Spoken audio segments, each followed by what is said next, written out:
E aí, pessoal, tudo bem com vocês? Estamos aqui para gravar mais uma aula aí de tecnologia mecânica, tá, para vocês. E hoje a gente vai falar um pouquinho sobre usinagem, né? Então a gente vai falar um pouquinho sobre torneamento e um pouquinho sobre fresamento, né? As forças, como que a gente calcula, velocidade de corte, potência de corte, essas coisinhas simples, tá? Então, antes da gente começar a nossa aula, eu queria só dar alguns avisos para vocês. Muita gente me disse e uma coisa que eu não sabia, era que os professores trabalham de formas diferentes lá no AVA, né? Então, tem professor que posta coisa no escaninho, tem professor que posta coisa em outro lugar. Me parece que eu sou um dos poucos que posta atividade naquela seção de atividades. Tá? Então, gostaria de passar aí para vocês que sempre que eu postar alguma atividade vai estar lá na seção de atividades, tá? Quando vocês resolverem as atividades, eu gostaria que vocês postassem lá naquela seção dentro do prazo. Mas se por um acaso vocês perderem o prazo, por favor, posta no escaninho ou me manda por e-mail, tá? Eu dou preferência para quem para postarem no AVA, porque é uma coisa que a faculdade consegue tirar relatórios e ver que a gente está trabalhando sem ter que vir falar comigo e sem eu ter que comprovar muita coisa. Mas, de qualquer forma, vai funcionar e ninguém vai ser prejudicado por ter postado aqui ou ali, tá? Então eu vou passar a aula para vocês. Eu estou montando uma lista também com os nomes de vocês e as atividades para dizer para vocês quais atividades de quem que eu já recebi.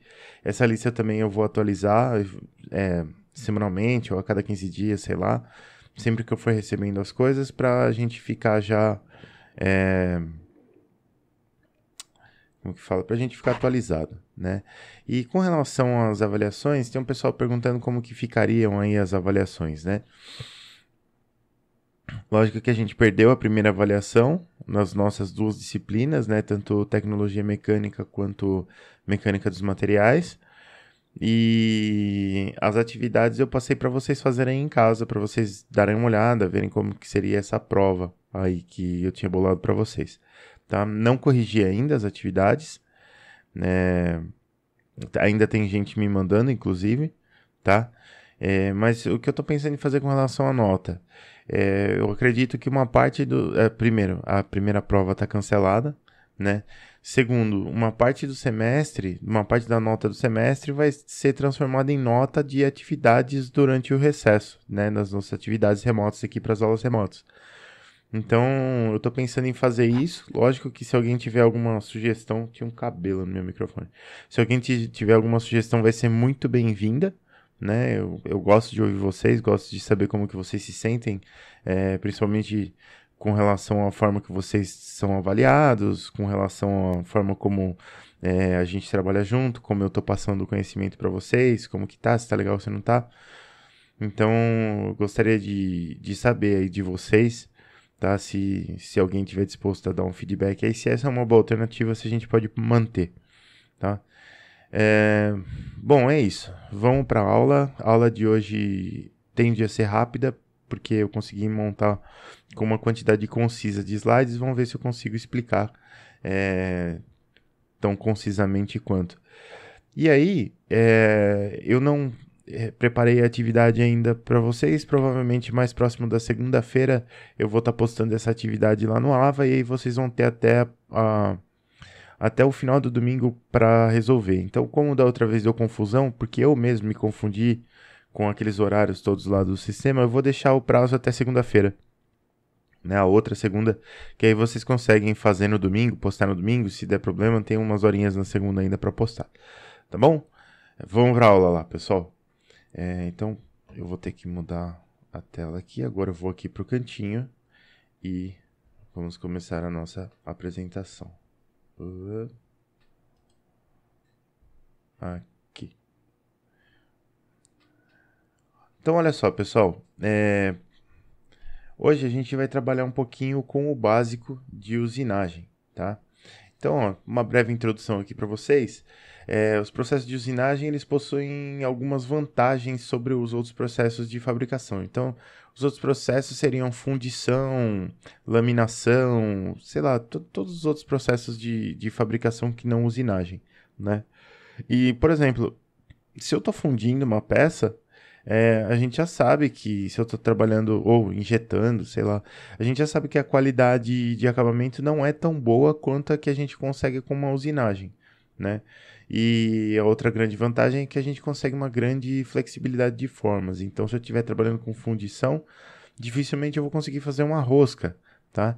Mas se eu estiver trabalhando com uma peça de metal bruto e usinar essa peça, é muito fácil fazer uma rosca.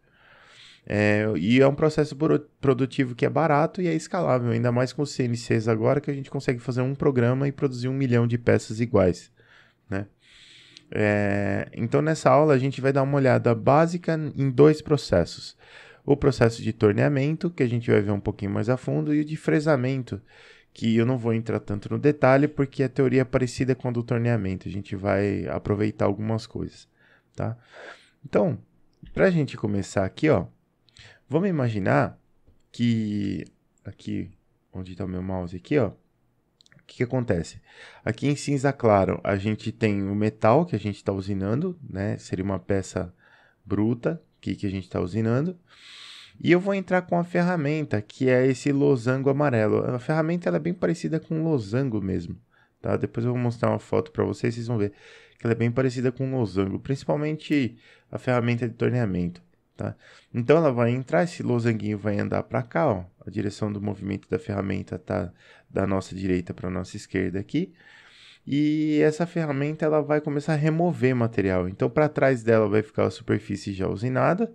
E aqui, olha, em cinza escuro, está o cavaco, que é o que a gente vai tirar, né? É o metal que a gente vai remover da peça bruta para chegar na peça que a gente quer. Então, o que vai acontecer? Eu tenho uma profundidade de corte aqui, que é esse T1, e quando eu removo o cavaco ele vai ter uma outra espessura, que é essa espessura T2 aqui, ó. Tá vendo? Essa espessura não é necessariamente igual. Se a gente olhar aqui, ó, a gente tem um plano que a gente chama de plano de cisalhamento, que é essa reta aqui, ó. Ela separa a formação do cavaco do metal que ainda está aderido aqui à peça bruta, né? E se eu dar uma olhada nesse plano aqui, ó, se eu dar uma olhada no desenho aqui, fica fácil de entender, ó. Eu consigo desenhar um triangulinho aqui, esse triângulo está aqui, né? Então esse cateto aqui, ele é o meu T1, que é a minha profundidade de corte, e a hipotenusa do triângulo é o T2, que é a espessura do cavaco, tá? Então T1 e T2 são diferentes, e aqui a gente consegue definir esse ângulo φ, que também está aqui nessa figura. Esse ângulo φ a gente chama de ângulo de cisalhamento, e a relação entre T1 e T2 é exatamente o seno de φ, né? Quer dizer, o seno é o oposto sobre o adjacente. A gente tem o cateto oposto... o oposto sobre adjacente é tangente. O seno é cateto oposto sobre a hipotenusa. Então, o cateto oposto aqui é o nosso T1 e a hipotenusa é o T2. Então, T1 sobre T2 vai ser o seno de φ, que é o nosso ângulo de cisalhamento, tá? E a gente tem alguns outros ângulos importantes aqui. Vocês vão ver que o nome dele fica o mesmo lá para frente, mas a letrinha grega que o representa muda, tá? Então, a minha ferramenta aqui, olha, ela tem um ângulo, né? Esse ângulo aqui, esse ângulo beta aqui, ó, é o ângulo da minha ferramenta. Esse ângulo a gente chama de ângulo de cunha. Depois, para cima da ferramenta, né, da posição que a ferramenta está aqui, ó, desse plano superior da ferramenta até a vertical, a gente tem um ângulo alfa. E esse ângulo alfa a gente chama de ângulo de inclinação da ferramenta ou ângulo de saída do cavaco, tá? É a mesma coisa. Ou simplesmente ângulo de saída também. E a gente tem esse terceiro ângulo gama aqui, ó, entre o plano inferior da ferramenta e a horizontal. E esse ângulo aqui é chamado de ângulo de folga, tá? Então, esses 3 ângulos aqui são importantes e o único ângulo fixo é o ângulo de cunha. O ângulo de folga e o ângulo de inclinação da ferramenta você consegue alterar ou ângulo de folga e ângulo de saída, você consegue alterar simplesmente alterando a inclinação dessa ferramenta aqui, tá? E aí vai depender do material que você quer usinar e dos parâmetros do seu corte, né? Da velocidade de rotação do seu torno, da velocidade de avanço que você quer lá para o seu torno e tudo mais, você vai ter uma recomendação do próprio fabricante de ferramenta de qual que é esse ângulo de saída que você tem que deixar aqui, o ângulo de inclinação da ferramenta, tá? Isso pode alterar, você consegue brincar um pouquinho com esses parâmetros, né? Sendo que o único fixo para a ferramenta vai ser o ângulo de cunha mesmo. Beleza, seguindo, a gente tem aqui, olha, algumas forças que a gente vai ter que entender que existem no torneamento, tá? Isso aqui você encontra em qualquer livro aí de usinagem, mas nos livros de usinagem essas forças são todas bagunçadas, todas juntas, e eu não quero passar isso dessa forma para vocês porque fica muito confuso. O que você precisa entender? Olha só, aqui no meu processo de corte, eu tenho a ferramenta entrando aqui e levantando o cavaco. Então, se eu der um zoom nessa região aqui, a gente vai obter isso aqui, ó, ferramentinha aqui em amarelo, o cavaco saindo para cá e o material da peça bruta aqui, superfície usinada para trás. A força que a ferramenta aplica no material é essa força R aqui, ó, tá certo? R é a força da ferramenta sobre o material. E como a gente usina a velocidade constante, lembra lá da estática, então a somatória das forças em qualquer direção tem que ser zero. E por isso eu sei que o material aplica uma força R' contra essa força R, que tem a mesma intensidade, a mesma direção, porque estão sobre a mesma linha base aqui, mas elas têm sentidos opostos, tá certo? Então eu tenho uma força R, que é a força da ferramenta no material, e a sua reação R', que é a força do material sobre a ferramenta, tá?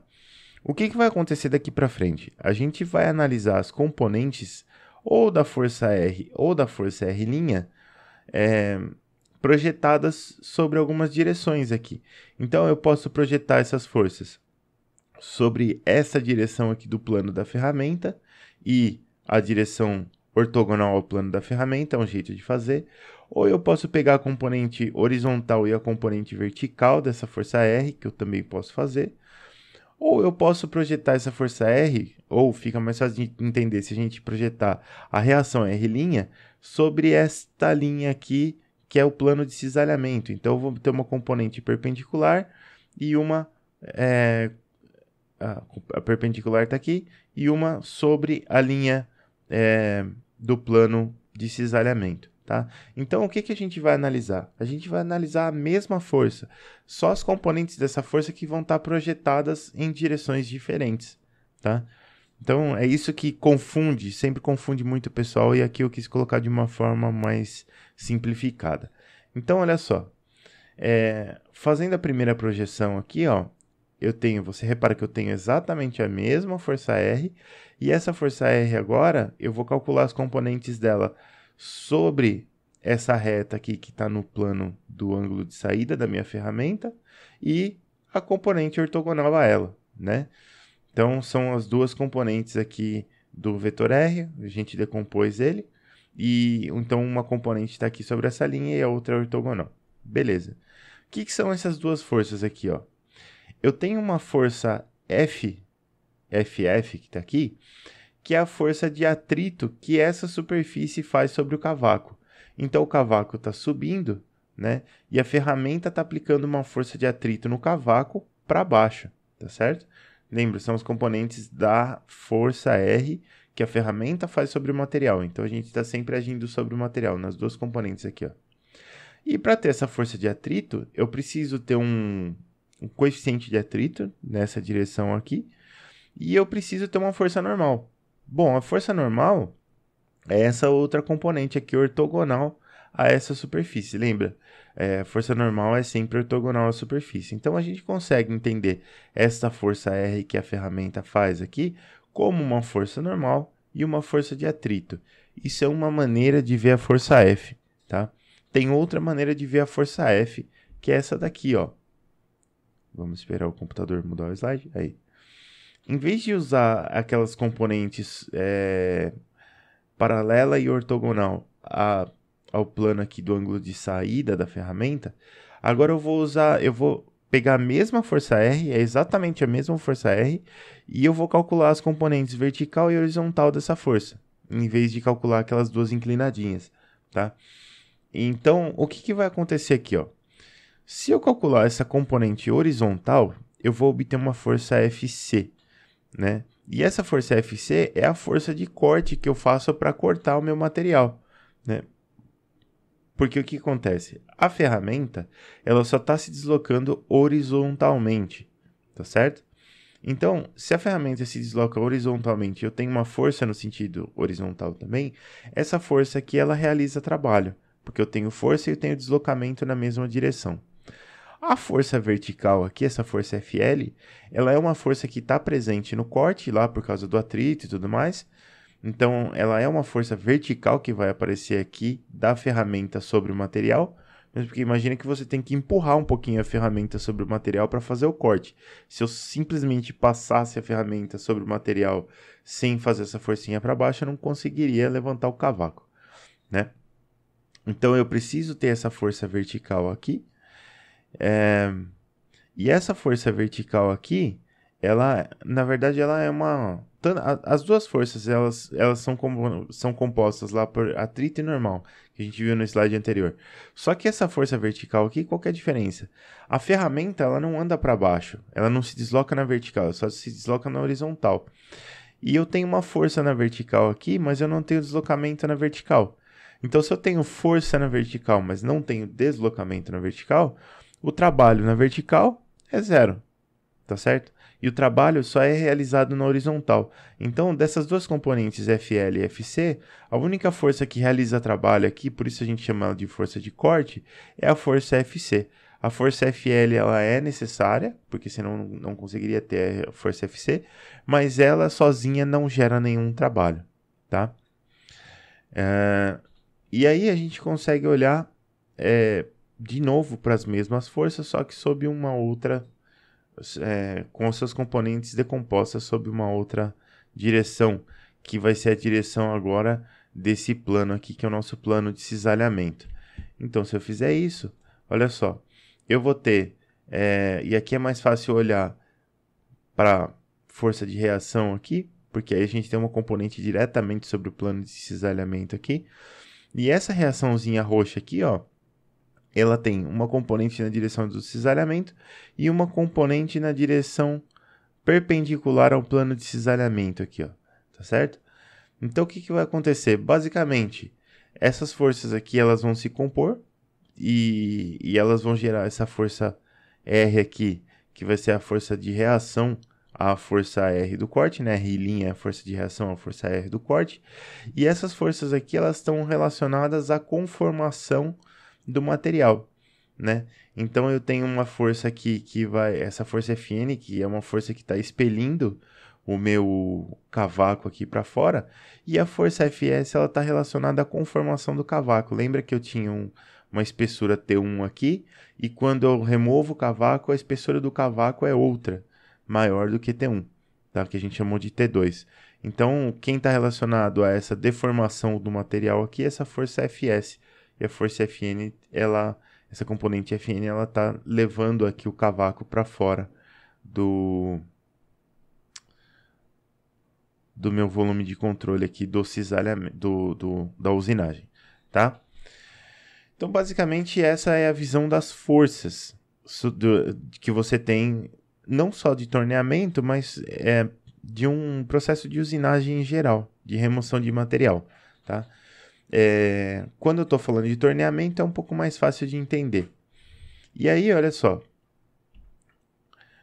eu tenho aqui a minha ferramenta, então eu tenho um desenho esquemático aqui da ferramenta do torno. Então, basicamente, é uma haste. Na ponta dessa haste, a gente parafusa a ferramenta aqui, ó.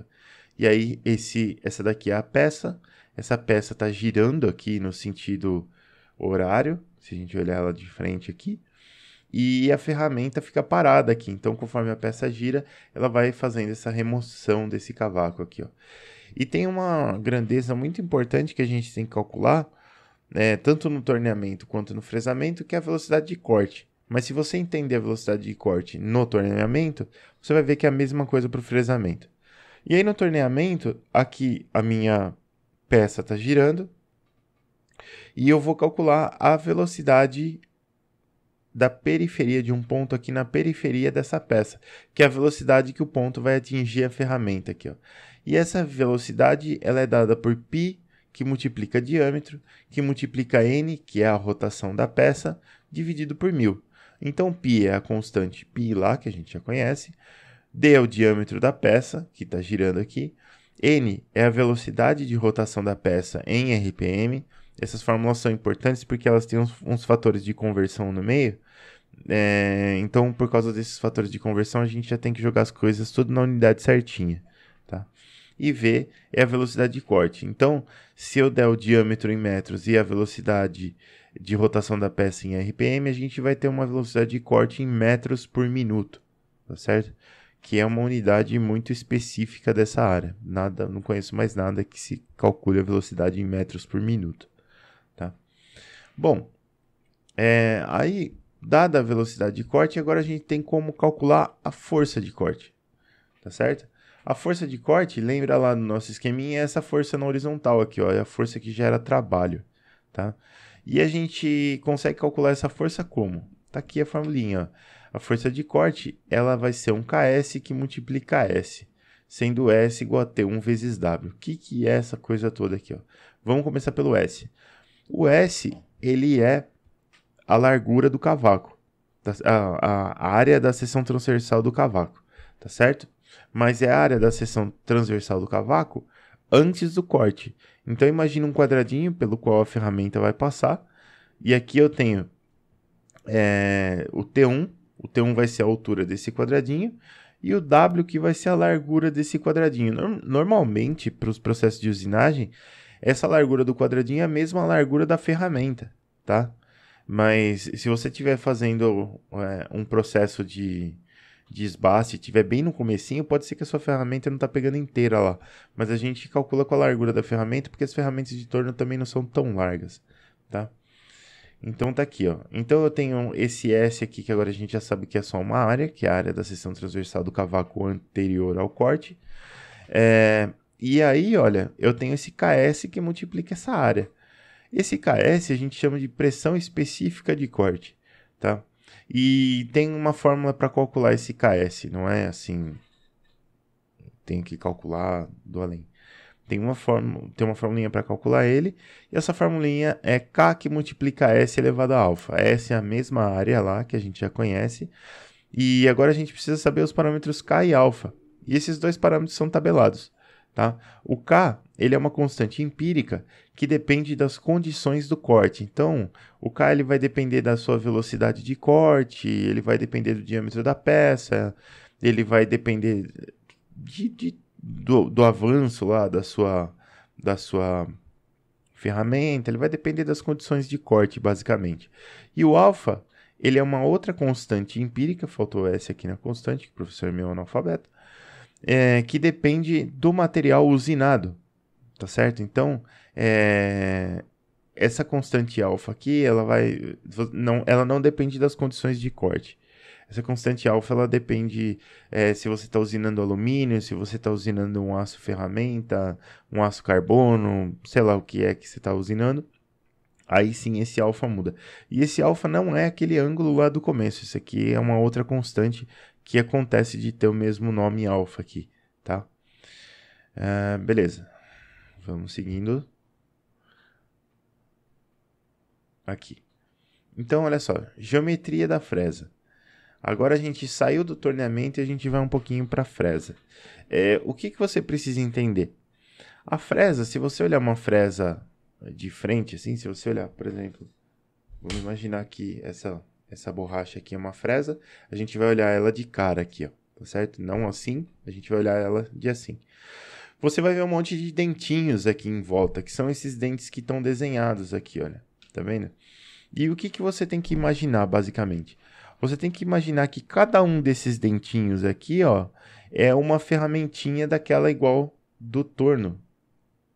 Então, cada um desses dentes seria uma ferramentinha igual essa amarelinha aqui, ó. Cada dente seria losanguinho amarelo aqui, tá certo?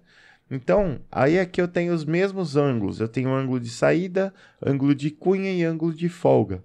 Tá vendo? Aqui, os 3 ângulos são fixos, porque a fresa em si, ela já tem uma geometria definida. Eu não consigo ficar mexendo no ângulo da ferramenta lá, certo? E aí, o que você consegue mudar na sua fresa? Você consegue mudar algumas coisas. Você tem os ângulos, né? Esses ângulos podem mudar. Se você reparar lá no primeiro slide, a gente chamou esse ângulo aqui de ângulo de folga de gama e esse ângulo aqui, que é o ângulo de saída, de alfa. Aqui está invertido os nomes, mas é só por causa da referência, tá? Não se atenha ao nome, se atenha ao conceito, tá? Pelo menos os nomes saída, cunha e folga são os mesmos. E aí o que você tem que ver? Você tem que ver que esses ângulos aqui, eles vão ser específicos para cada fresa. E só que na fresa você também consegue mudar a quantidade de dentes que você tem em cada ferramenta. Então, olha só, aqui na esquerda eu tenho fresa para materiais mais moles, depois intermediários e depois materiais mais duros aqui na direita, tá? Então, primeiro, o que você observa? Que você tem mais dentes conforme o material é mais duro, porque você vai usinar, você vai retirar menos material por dente, né? Por passada de dente, porque o material é duro. Então, você vai precisar de mais dentes. Outras coisas aqui, ó, você repara, principalmente no ângulo de cunha, que conforme eu tenho um material mais macio, né, então eu vou ter uma maior penetração do dente, eu tenho um ângulo de cunha menor, né, para esse dente penetrar legal lá. Conforme o material vai ficando mais duro, eu tenho um ângulo de cunha maior, né, então isso aqui vai ficando mais próximo de alguma coisa com 90 graus aqui, esse dente aqui, justamente porque o material é duro e a gente quer uma penetração menor por dente no material, tá? A gente tem algumas variações aqui nos ângulos de folga e de saída, mas aí vai depender muito da fresa que você está usando, tá? E bom, agora que a gente já sabe que toda aquela teoria da ferramenta lá do torno vale para a fresa também, com algumas diferenças, por exemplo, se eu for calcular a velocidade de corte, lá no torno eu precisava ver a velocidade de rotação da peça e o diâmetro da peça. Aqui na fresa não. Aqui na fresa eu preciso dar uma olhada na velocidade de rotação da ferramenta e no diâmetro da ferramenta, para a gente ver a velocidade de corte. Aí é essas coisas que mudam, mas em suma o conceito é o mesmo. Só muda quem está girando, quem está parado, mas os conceitos são muito iguais. Então a gente não precisa ficar revendo o conceito de novo, né? Rever de novo é um pleonasmo. Aí olha só. Vamos calcular aqui a potência de corte. Então, o que a gente precisa saber, por enquanto, para especificar um processo de usinagem é calcular a potência de corte. Então a gente consegue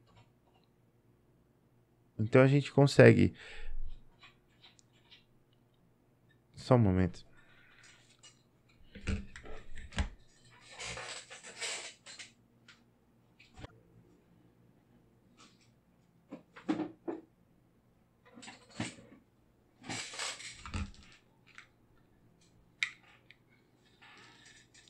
Estamos de volta.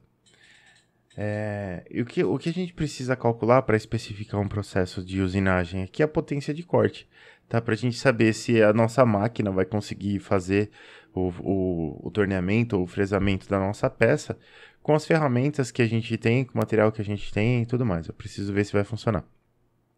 E a gente tem 2 formulinhas, uma para o torneamento e uma para o fresamento, tá? A do torneamento é muito direta. A do torneamento é essa daqui, ó. Então, a gente tem a potência de corte, ela é dada em quilowatts aqui, então cuidado com unidades, com essas formulinhas técnicas aqui que dá problema. Então, eu tenho a potência de corte em quilowatts e ela vai ser dada por AP. AP, ela é a profundidade de corte em milímetros, então a profundidade, é o quanto que você está... É aquele T1 lá, aquele T1 é a profundidade de corte. Aí você tem o F, que é a velocidade de avanço da sua ferramenta do torno, em milímetros por rotação, tá? E aqui é importante, se você está avançando em milímetros por minuto e não em milímetros por rotação, você precisa fazer as continhas lá com o diâmetro da sua peça e com a rotação do seu torno para você saber quantos milímetros você avança por rotação, tá?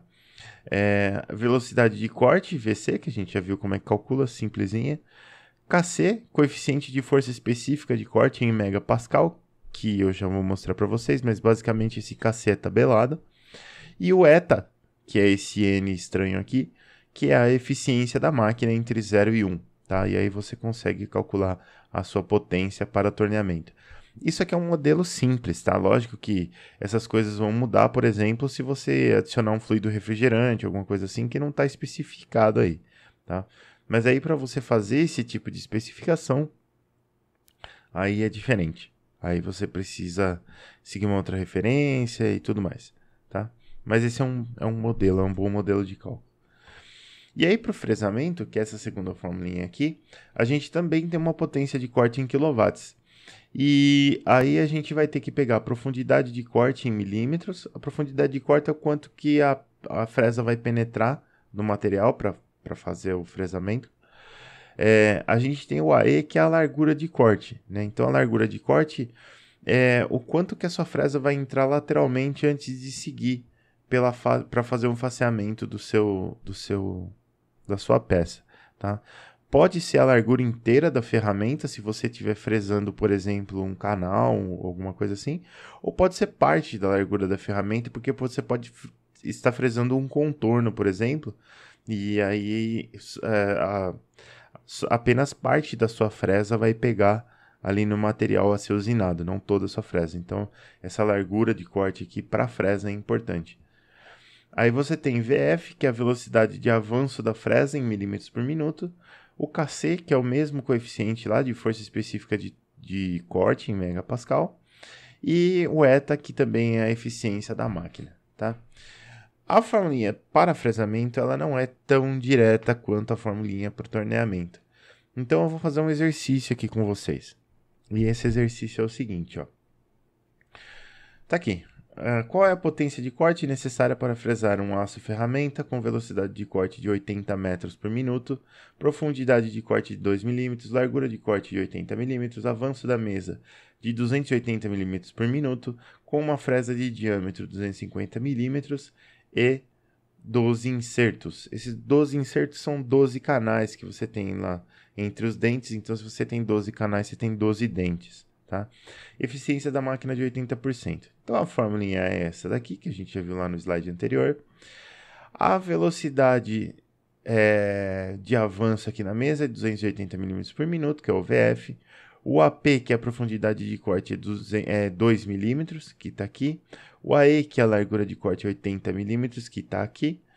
Então, olha só, e o ETA, que é a eficiência da ferramenta, é de 80%, que está aqui. Então, a gente tem AP, AE, VF e o ETA. Falta só o KC. Tá? E o KC, lembra que eu falei para vocês que era tabelado. Aí você dá uma olhada aqui na tabela e vamos procurar um material aqui. Ele disse que é as ferramentas, então essa última linha aqui.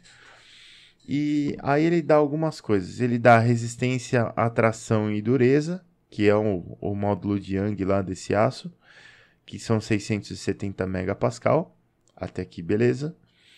E aí ele dá o KC. Só que esse KC aqui, ele varia de acordo com com o seu avanço da ferramenta em milímetros por dente. E, bom, esse dado não foi muito especificado aí, então a gente precisa primeiro calcular quantos milímetros por dente essa fresa está avançando para depois pegar o dado aqui na tabela, para saber de qual coluna a gente pega o dado, tá? Como que eu calculo isso? Vamos lá. Então, a gente tem que calcular o avanço por dente. O que foi dado para a gente? Foi dado que a velocidade de corte é 80 metros por minuto, a velocidade de avanço da mesa é 280 mm por minuto, o Z, que é o número de dentes, são 12, tem 12 dentes, não deu a rotação da fresa, e deu para a gente o diâmetro da fresa, que é de 250 milímetros. Então, a primeira coisa que a gente vai precisar fazer é calcular a rotação. A rotação ela é dada pela velocidade de corte dividido pelo comprimento da circunferência, tá certo? A velocidade de corte é a velocidade periférica de um ponto ali na periferia da fresa, tá certo? Então, se eu dividir essa velocidade pelo comprimento dessa circunferência, eu vou obter a velocidade angular, que é a rotação. Tá?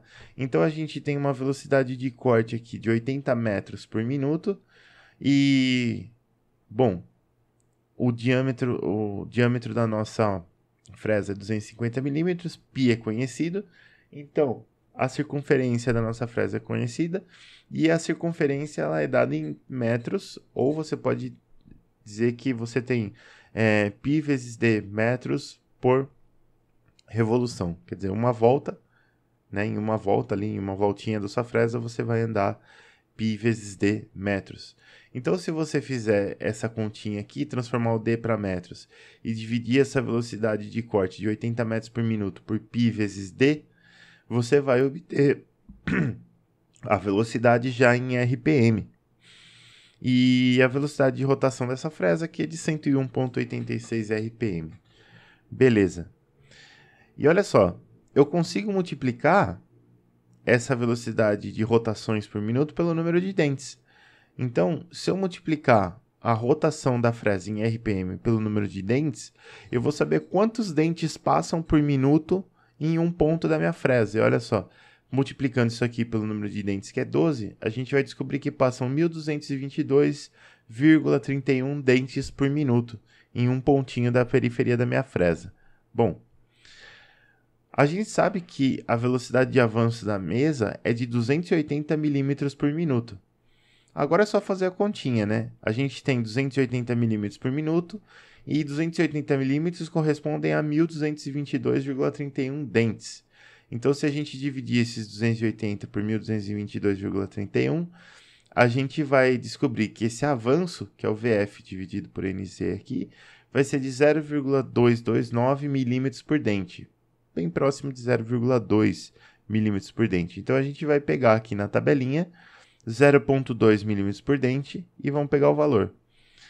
Uma outra abordagem que você poderia ter é de simplesmente interpolar esse valor, né? Então, 0,229 está entre 0,2 e 0,3.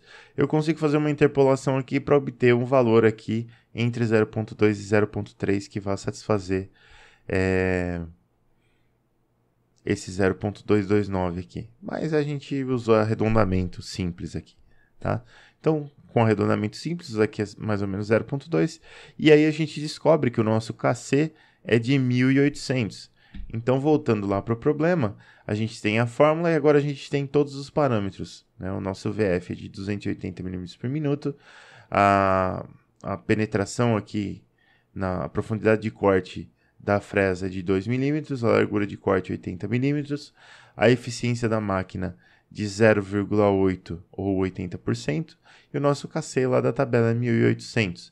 Substituindo todo mundo nessa fórmula super, hiper, mega mágica aqui, a gente obtém um valor de 1,68 kW. Tá? Então, essa é a potência que eu preciso ter aí na minha fresa para poder fazer essa usinagem. Eu gosto sempre de converter isso aqui para cavalos ou HP. Se você for converter isso daqui para HP, você vai pegar 1,68 e dividir por 0,745. E aí a gente vai obter 2,25 HP. Então, você precisaria de 2,25 HP de potência aí para fazer esse corte.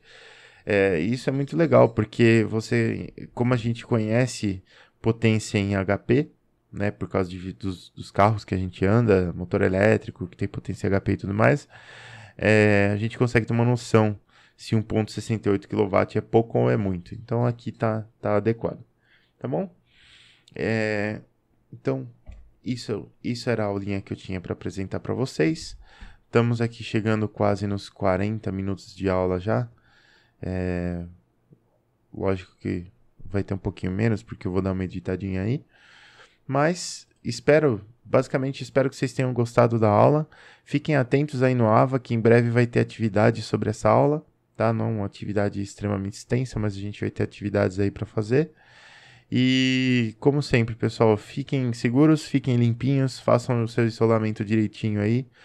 E que logo essa crise acaba e a gente pode se encontrar novamente para alegria, pelo menos minha. Tá bom? Muito obrigado pela sua atenção, pela sua paciência e um abraço aí para todo mundo, pessoal.